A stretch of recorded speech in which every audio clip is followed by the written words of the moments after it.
Hello everyone, welcome to another video. In this video, I will show you how to connect Namecheap domain to ClickFunnels account.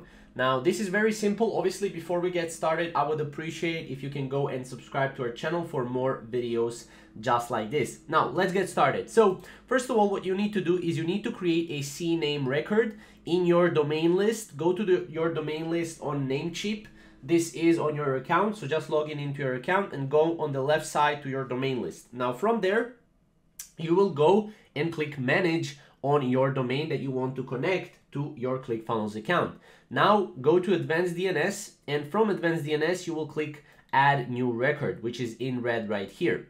Now select CNAME from drop down. As you can see right here, CNAME record, you have www, and then here it will be your ClickFunnels basically domain. Now as you can see, in host input type www and then enter target.clickfunnels.com in the target value input, which is this right here, and then select TTL. Automatic is recommended.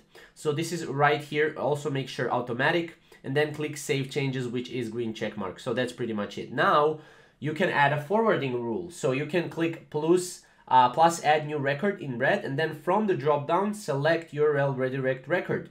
So basically just copy this right here, and you can enter also your domain in the target value input. In place of your domain, type in actual domain with the HTTPS and 3 W's before it. Then select obviously this right here and then save changes. So that's pretty much how to do it. It's very simple. Obviously, if you have any maybe concerns around this or questions, definitely comment down below.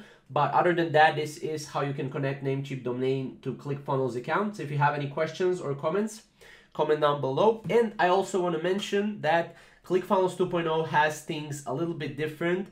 So, if you want to connect the domain, you can connect it within ClickFunnels 2.0 pretty much automatically. So that's pretty much it. Thank you guys for watching.